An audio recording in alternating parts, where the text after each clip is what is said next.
Salam waras. Pernah kebayang nggak sih di balik cantiknya Pulau Lombok ada sebuah komunitas Islam yang unik banget? Mereka ngaku Muslim, tapi cara ibadah mereka mungkin bakal bikin kita semua mikir, loh kok beda ya? Yuk kita bongkar bareng-bareng. Coba deh bayangin sebuah komunitas muslim, tapi ritual-ritualnya itu masih kental banget sama penghormatan ke roh leluhur. Jadi kayak ajaran Islam berpadu sama animisme dan tradisi lokal dari zaman pra-Islam. Nah, komunitas ini beneran ada, dan mereka adalah bagian dari wajah Islam di Nusantara kita yang luar biasa kaya. Pertanyaannya jadi gini, gimana kalau puasa Ramadan mereka cuma 3 hari? Terus zakatnya nggak dikasih ke fakir miskin, dan syahadatnya diucapin pakai bahasa lokal. Nah, ini dia nih inti dari penelusuran kita kali ini. Mereka ini dikenal dengan nama Islam Watu Telu. Kalau diartiin secara harfiah ya Islam 3 waktu. Tapi ternyata nama ini nyimpen filosofi yang jauh lebih dalam daripada sekedar angka. Jadi, biar jelas ya, Wetu Telu ini bukan sekedar varian Islam biasa. Ini tuh sebuah sistem kepercayaan sinkretis, hasil dari dialog panjang antara ajaran Islam yang universal dengan kearifan lokal suku Sasak yang udah berakar ribuan tahun lamanya. Keren kan? Nah, sekarang apa sih sebenarnya arti dibalik nama Watu Telu ini? Ternyata ini bukan cuma soal angka 3 loh. Ada filosofi yang dalam banget di baliknya.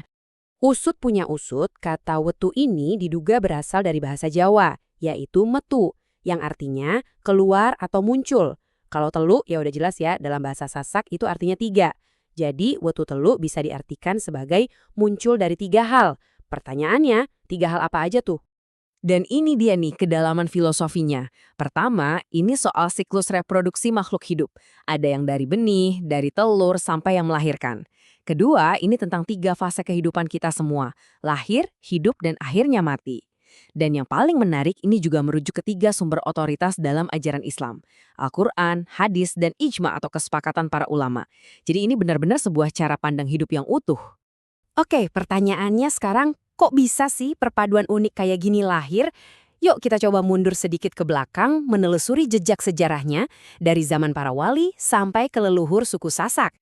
Jadi ceritanya gini, semua itu berawal dari kepercayaan asli orang Sasak yang namanya Boda, semacam animisme gitu. Lalu, masuklah pengaruh Hindu-Buddha dari Majapahit. Nah, baru di pertengahan abad ke-16, Sunan Prapen, utusan dari Giri Kedaton di Jawa, datang membawa ajaran Islam. Prosesnya pelan-pelan banget, dan hasilnya adalah sebuah sistem kepercayaan baru yang berpusat di Desa Bayan. Nah, lihat aja deh buktinya di sini. Di sebelah kanan itu arsitektur Masjid Kuno Bayan Belek. Coba perhatiin bentuk atapnya yang tumpuk-tumpuk. Mirip banget kan sama arsitektur pura dari era Hindu-Buddha, kayak gerbang Majapahit yang di kiri. Ini bukan kebetulan loh, ini tuh bukti visual dari sebuah kawin silang budaya. Salah satu teori yang paling kuat menyebutkan kalau proses Islamisasi di sana itu, kutip ya, belum tuntas. Konon, Sunan Prapen harus buru-buru balik ke Jawa sebelum sempat ngajarin syariat Islam secara lengkap. Nah, ajaran yang udah terlanjur masuk akhirnya berakulturasi deh sama kepercayaan Buddha yang waktu itu masih kuat banget. Oke, sekarang kita masuk ke bagian yang paling seru nih. Gimana sih hukum Islam atau syariat itu bercampur aduk sama adat istiadat lokal dalam kehidupan mereka sehari-hari? Dan disinilah letak perbedaan yang paling kelihatan. Syahadat mereka intinya sama, tapi diucapin pakai bahasa lokal. Sholat 5 waktu itu diakui, tapi yang wajib buat orang awam cuma di momen-momen penting aja. Puasa Ramadan cuma 3 hari, awal, tengah, sama akhir. Zakatnya dikasih ke kiai buat minta berkah, bukan ke fakir miskin. Dan yang paling mendasar, rukun haji diganti sama ritual penghormatan kepada arwah leluhur.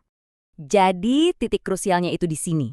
Leluhur dianggap sebagai perantara untuk menuju Tuhan.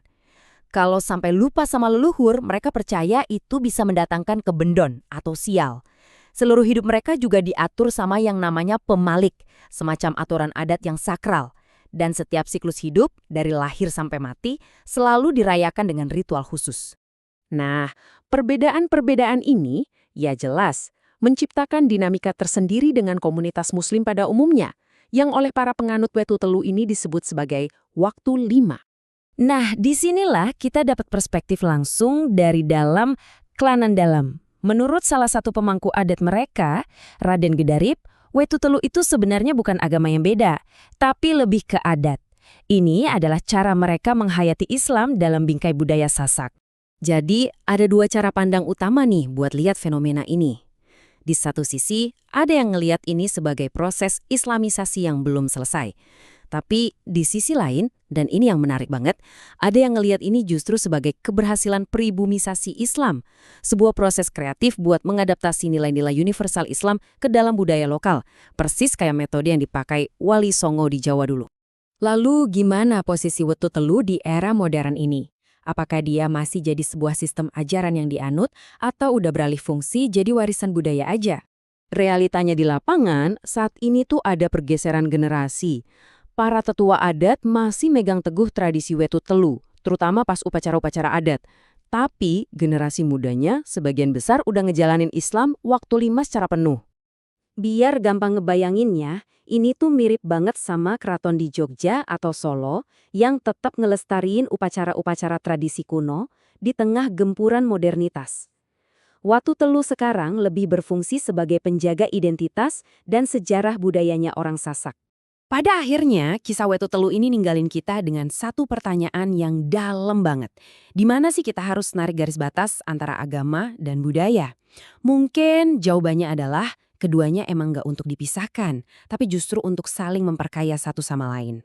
Terima kasih banyak udah nyimak sampai akhir. Kalau pembahasan ini ngebuka wawasan baru buat kalian, jangan lupa ya buat subscribe, like, tinggalin komentar, dan bagikan sajian ini ke teman-teman kalian. Sampai ketemu lagi di pembahasan menarik lainnya. Salam waras!